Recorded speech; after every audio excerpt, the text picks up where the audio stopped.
Nicolas Janselme, je m'occupe de la région Europe, Moyen-Orient et Afrique chez Salt.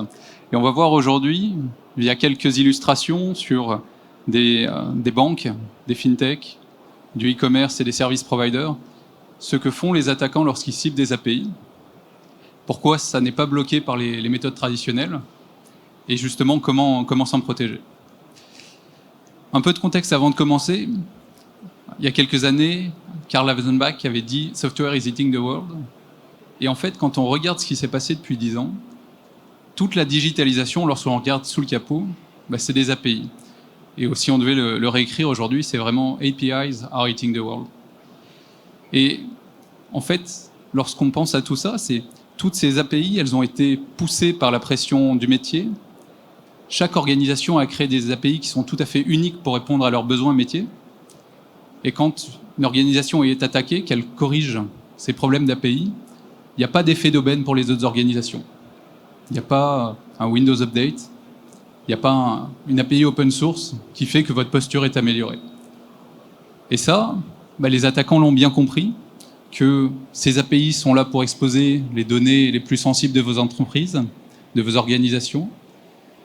L'actualité a montré que le coût de ces attaques pouvait se chiffrer en centaines de millions. Ça a été le cas chez T-Mobile en 2021 où le coût a été d'un demi-milliard. Et ce que l'on voit, c'est que toute l'industrie est touchée. Il y a un exemple ici qui est celui de l'industrie automobile où des attaquants, des white hats cette fois, ont fait un inventaire des API de tous les constructeurs et ont trouvé des failles sur la quasi-totalité d'entre eux.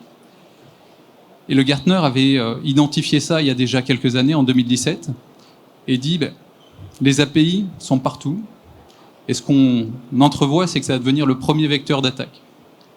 Et c'est effectivement ce qu'ils ont confirmé lors de l'analyse en fin d'année dernière. Et par rapport à ça, je souhaiterais revenir sur le cas de T-Mobile en 2022, donc le deuxième cas, où il y a eu un utilisateur authentifié, et l'analyse SALT de Streames, qui est sortie il y a une dizaine de jours, montre que 78% des attaques API sont authentifiées. Et donc c'est un utilisateur authentifié qui a sorti les données de 37 millions de comptes via une API. Et donc c'est les informations personnelles des clients avec leur nom, leur adresse mail, téléphone, la date de naissance et le numéro de compte client. Ce qui est intéressant de savoir, c'est que la détection entre la première exfiltration et le moment où T-Mobile s'en est rendu compte a pris 41 jours.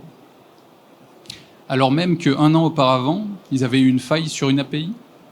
Ça leur avait coûté 350 millions de dollars pour indemniser les victimes et ils avaient investi 150 millions pour améliorer leur posture de sécurité et travailler avec des approches au niveau de l'amélioration des process DevOps, de l'amélioration du codage des API, de pentest, d'API Gateway et de WAF, et que pour autant, ça n'a pas suffi. Et justement, ce que je voudrais faire aujourd'hui, c'est illustrer quelques vulnérabilités qui ont été corrigées sur des analyses qu'on a fait pour certains de nos prospects, qui montrent justement pourquoi, malgré un certain nombre de process et d'outils, ce sont encore des failles qui passent à travers.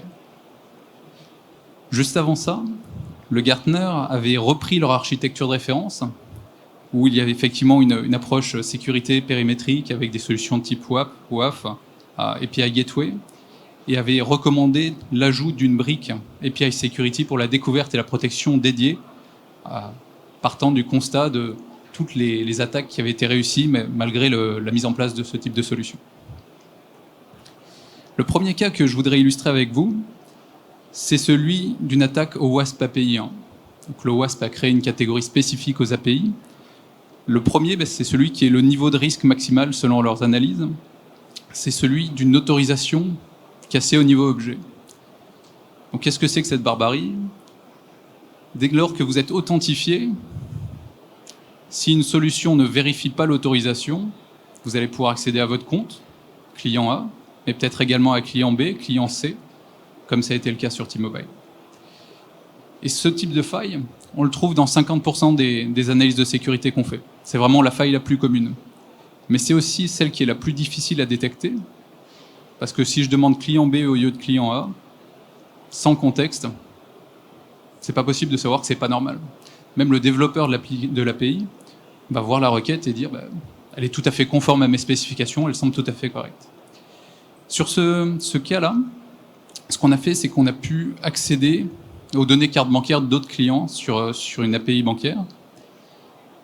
Ce qu'on voit ici sur la première requête, sur la partie de gauche, c'est la requête que j'ai fait en utilisant l'application mobile, où on voit mon numéro de carte bancaire, et sur la partie droite, la réponse, où on voit beaucoup d'informations, typiquement. Est-ce qu'il est possible d'utiliser cette carte avec Apple Pay? Oui. Est-ce que c'est possible de faire des retraits avec? Où est la carte? Elle est avec le client. Quel est son numéro? Donc ça, c'est le fonctionnement attendu. C'est lorsque c'est ma carte bancaire. Mais un attaquant, dès lors qu'on lui présente la possibilité de donner une entrée, il va se dire qu'est-ce qui se passe si je donne le numéro de carte bancaire d'un autre client? Et ici, on a exactement le défaut évoqué. À aucun moment, on ne vérifie que j'ai l'autorisation d'accéder à cet objet. Et de la même façon, on me retourne les détails pour cette carte bancaire, qui peut être activée sur Apple Pay, qui peut servir pour des retraits. Et c'est typiquement ce qu'on a fait. On a pu l'enregistrer sur Apple Pay sur mon téléphone. Donc comment est-ce qu'on va pouvoir détecter une faille de ce type-là? On va pouvoir le faire en ayant une analyse comportementale. Dès lors qu'un utilisateur utilise l'application, on va pouvoir comprendre combien de cartes de crédit un utilisateur normal va venir interroger. Quelle est la séquence d'appels qu'il va faire lorsqu'il va le faire. Et typiquement ici, sur un cas de figure similaire, si on a un attaquant qui énumère des numéros de carte de crédit, on en a ici un qui énumère 52 cartes de crédit au niveau de la dernière minute, on va détecter automatiquement que le fonctionnement normal, c'était une carte de crédit sur une minute, peut-être 3 sur 10 minutes, jamais plus de 3 sur une session complète, et que là, on a une dérive par rapport au comportement normal, qu'on n'est pas dans une utilisation métier habituelle, et on va pouvoir remonter les éléments relatifs à cet attaquant.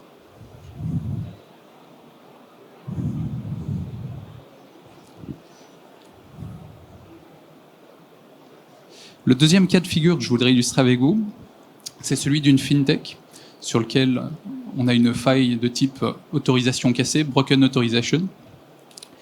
Donc cette fintech utilise l'état de l'art en termes d'authentification avec des jetons qui suivent une RFC qui permettent de s'assurer que l'utilisateur est bien celui qui prête en tête. Sauf qu'il y avait une faille associée à l'implémentation de ces jetons-là qui a permis d'accéder à toutes les informations clients, nom, prénom, mais également numéro de carte d'identité et numéro de compte bancaire. Un jeton, ça a 3 parties. Un jeton web token. Une première qui va être l'entête, qui va décrire le type d'algorithme utilisé. Une deuxième qui va être la donnée en elle-même. Et une troisième qui va être la signature, pour s'assurer que justement personne ne puisse l'altérer. Sauf que sur cet environnement, qui était mal implémenté, lorsque l'on modifiait l'algorithme pour dire il n'y a pas de signature, c'était accepté. Et là, ce qu'on a fait, c'est qu'on a downgradé, c'est-à-dire qu'on a enlevé la signature pour descendre sur une clé non signée. On a pu modifier le numéro d'identifiant client. Donc ici, on a mon numéro de souscription, mon numéro d'identifiant client. Et ici, je présente le numéro d'un autre client. Donc on peut se dire que c'est un UUID, que c'est l'état de l'art, que c'est très bien, que c'est très dur à deviner. Mais sauf qu'une faille comme celle précédemment évoquée m'avait permis de récupérer la liste des identifiants clients. Et là, en présentant un identifiant client à un sub différent, j'ai pu accéder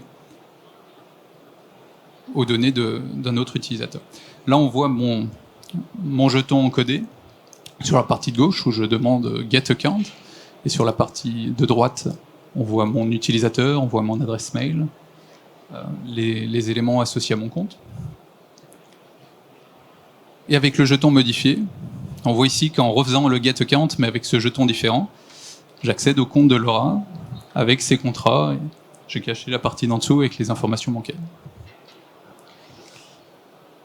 Et donc là, c'est un seul endpoint, c'est celui du Get Account, mais les autres endpoints, tous les autres endpoints étaient accessibles de la même façon, à commencer par celui du patch password, qui permet de changer le mot de passe et de faire vraiment un account takeover complet. Donc ça, c'est l'un des cas de modification d'autorisation pour venir justement aller prendre la main sur un autre compte utilisateur. Et donc ça, c'est des choses qu'on peut détecter de 2 façons. La première, c'est qu'on va pouvoir détecter automatiquement dès lors qu'un utilisateur va demander à venir décroître le niveau de sécurité de son jeton. Donc là, on voit ici sur la partie de droite, il y a une manipulation du jeton. L'algorithme proposé n'est pas un des algorithmes qu'on a appris de l'usage normal. C'est-à-dire qu'on avait appris que le fonctionnement normal, c'était quelque chose sécurisé avec RS-256, et que là, c'est pas l'une des valeurs d'algorithme qui est autorisée. Et ça, de la même façon, c'est en écoutant le trafic normal, en extrayant des centaines de métadonnées sur chaque transaction, on a appris que l'autorisation, pour être valable, utilisait ce type d'algorithme, et que là, ça n'est pas le cas. Et de la même façon, là, on va pouvoir venir derrière bloquer l'attaquant, bloquer son IP. On aurait pu également, sur cet attaquant-là, détecter qu'il y avait une corrélation systématique au sein du jeton entre la souscription, l'ID et l'OID. Et que là, typiquement, en tant qu'attaquant, j'ai fait au plus vite, j'ai modifié la souscription. Dans ce cas de figure, la solution était capable de dire normalement, cette valeur de souscription, d'ID et d'OID sont toujours les mêmes. Là, c'est pas le cas. Et remonter un warning pour pouvoir bloquer cet attaquant avant qu'il réussisse à accéder à la donnée d'autres utilisateurs. Le troisième cas de l'OWASP API, c'est l'exposition excessive de données. Alors, il y a aussi plusieurs cas qui sont associés à cette faille-là. L'une d'elles qui paraît évidente, c'est simplement le fait de présenter de la donnée qui ne devrait pas être présentée dans la réponse. Le cas qu'on a ici, c'est sur un site de e-commerce qui utilise une solution connue de l'industrie, c'est Salesforce Commerce Cloud, qui est une solution tout à fait courante. Mais dans l'implémentation, il y a eu une anomalie qui a été faite, c'est que le numéro de carte de crédit est écrit dans la réponse dans le panier. Et donc, c'est déjà une infraction PCI DSS, donc ça peut être associé à des amendes.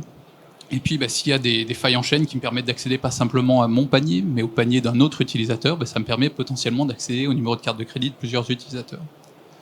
Et là, simplement, on voit que dans le processus de mise à jour de mon panier, sur la partie droite, mon numéro de carte de crédit est retourné. Et ça, de la même façon, pour pouvoir s'assurer que même sur un changement qui est fait de façon hebdomadaire, avec des phases de sprint, ou des changements qui sont non documentés, il va falloir découvrir en temps réel la liste des API, leurs fonctionnalités, des données qu'elles exposent, et comme on le voit ici, être capable de dire, là on a sur cette API un numéro de carte de crédit au niveau de la réponse, c'est une API qui est exposée au public, qui est présentée aux utilisateurs, c'est probablement pas une bonne pratique.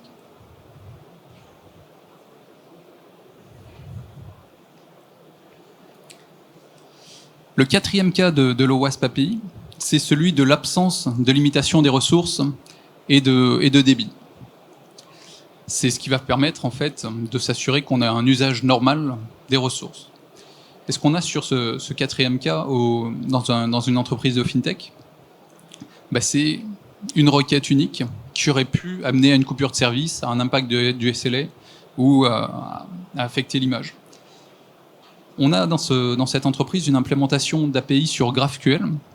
GraphQL a une particularité, c'est que pour l'efficacité, dans une seule requête HTTP, on peut lui demander d'exécuter plusieurs requêtes, soit en série, des batchs, soit encapsulés, nested.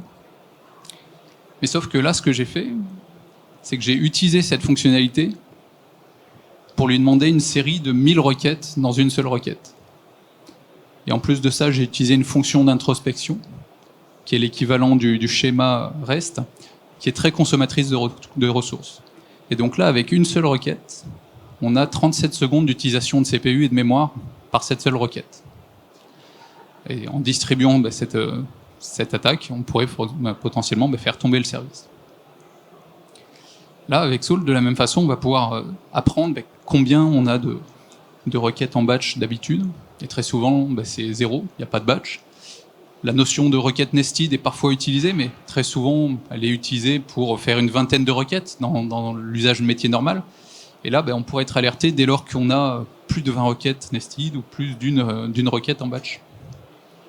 Et ce, pour pouvoir derrière bloquer les attaquants et puis s'assurer qu'on n'ait pas un déni de service sans aucune volumétrie, simplement par des requêtes au niveau applicatif qui sont faites pour utiliser la ressource.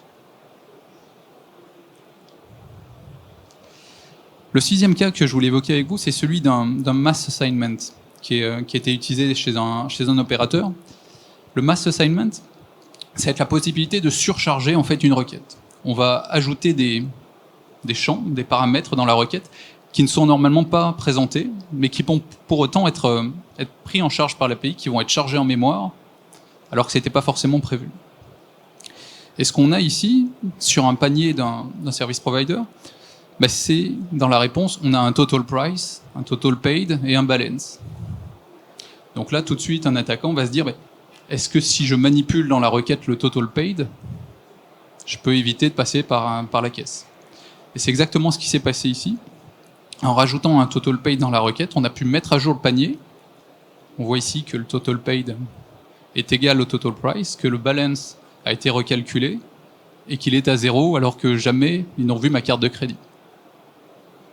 Et ça, c'est possible simplement parce que il n'y a pas de restriction dans le chargement des données en entrée, que tout ce qui est envoyé était chargé en mémoire et était écrit en base. Et ça, si on ne le détecte pas au moment de l'exécution, on va passer complètement à côté. Et pourtant, c'est quelque chose qu'on va être capable de faire. Parce que justement, on va comprendre quels sont les paramètres qui sont normalement utilisés par l'API dans son fonctionnement normal. On va savoir qu'on a un nombre de téléphones, le modèle, mais qu'on n'a jamais de paramètre total paid. Que ce n'est pas quelque chose qui est normalement présenté par l'utilisateur. Et là, on va pouvoir découvrir que justement, on a une dérive au fonctionnement normal, trouver les caractéristiques de l'utilisateur. On va pouvoir analyser dans son jeton son user token notamment, et puis apprendre qui était l'utilisateur associé à ça. Et derrière, pouvoir le bloquer. Le bloquer soit en utilisant les solutions qui sont déjà en place au niveau de la chaîne réseau. On va pouvoir dire, par exemple, je souhaite bloquer ça sur mon WAF, sur mon load balancer, sur mon pare-feu. Je pourrais le bloquer sur la base de l'IP, mais on se rend compte que très souvent, c'est un très mauvais corrélateur. Et on va pouvoir le bloquer sur la base de l'identifiant utilisateur ou de l'identifiant équipement, de façon à ce qu'il ne puisse pas continuer son attaque.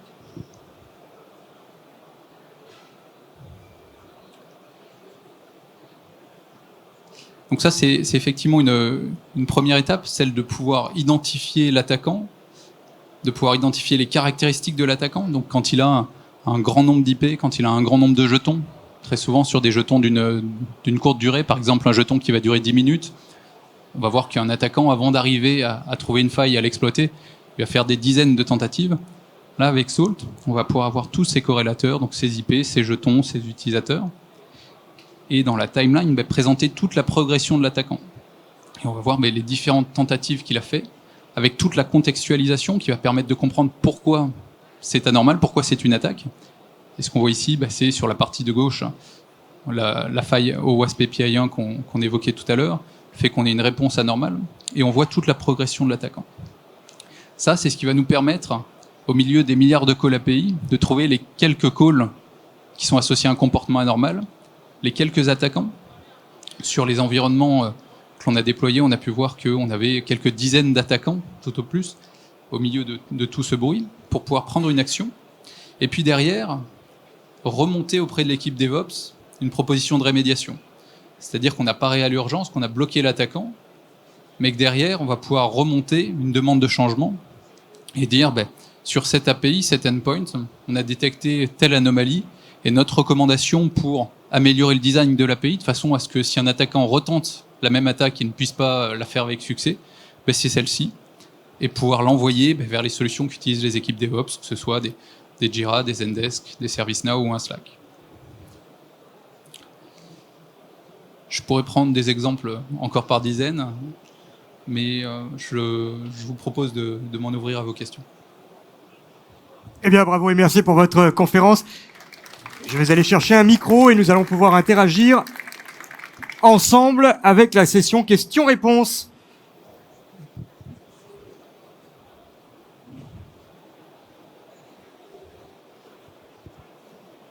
Oui. Bonjour. Bonjour. J'ai une question qui est bien spécifique par rapport à GraphQL. Oui. En fait, l'anomalie qui permet d'exécuter plusieurs requêtes, elle existe toujours ou GraphQL, par conception, permet effectivement d'exécuter des séries. Et c'est effectivement leur architecture. Et il y a beaucoup d'endroits où c'est très utile. Si vous avez des batchs internes, c'est extrêmement utile. Après, c'est un problème de configuration. Est-ce que vous souhaitez vraiment exposer sur Internet à des utilisateurs la possibilité de faire des requêtes par 1000 ou par 10 000 ? Probablement pas. Et ça, c'est simplement une configuration que vous pouvez faire. C'est de décider de désactiver le batch, de décider de limiter les nested à 20. Et effectivement, ça, c'est quelque chose qui a pu être reconfiguré sur cet environnement. Merci. Merci. Allez-y, n'hésitez pas à me poser vos questions. Nous avons... poser vos questions à Monsieur Janselme, plutôt. Nous avons un large temps d'échange possible.